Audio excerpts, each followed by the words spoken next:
হুমায়ুন একটু অল্পতে হট করে মাথা গরম হয়ে আমি কালকে ওকে বলেছি যে শান্তভাবে কাজ করলে অনেক দূর এগোতে পারবে। দেখুন, এই গরম করা কথাবার্তা আমি বলি না, আর এই গরম করা প্রেসের কথা আমরা বলি না।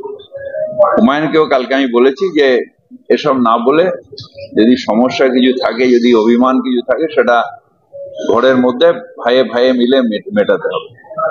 বাইরে এসে সব কথা আমিও কি ওর সাথে কি কথা হয়েছে ন্যাচারালি আমি প্রেসে বলবো না, কারণ এটা আমাদের পার্টির ভেতরের কথা।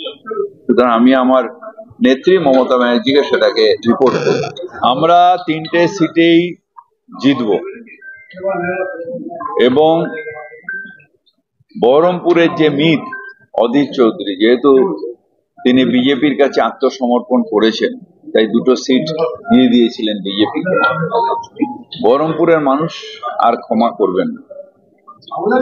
এবার তৃণমূল কংগ্রেসকে যখন সারা মুর্শিদাবাদ দিচ্ছে, বহরমপুরের মানুষও তৃণমূল কংগ্রেসের দিকে ঝুঁকেছে এবং আমরা এই 3টে সিটই জিতব, আমি এটা আশাবাদী।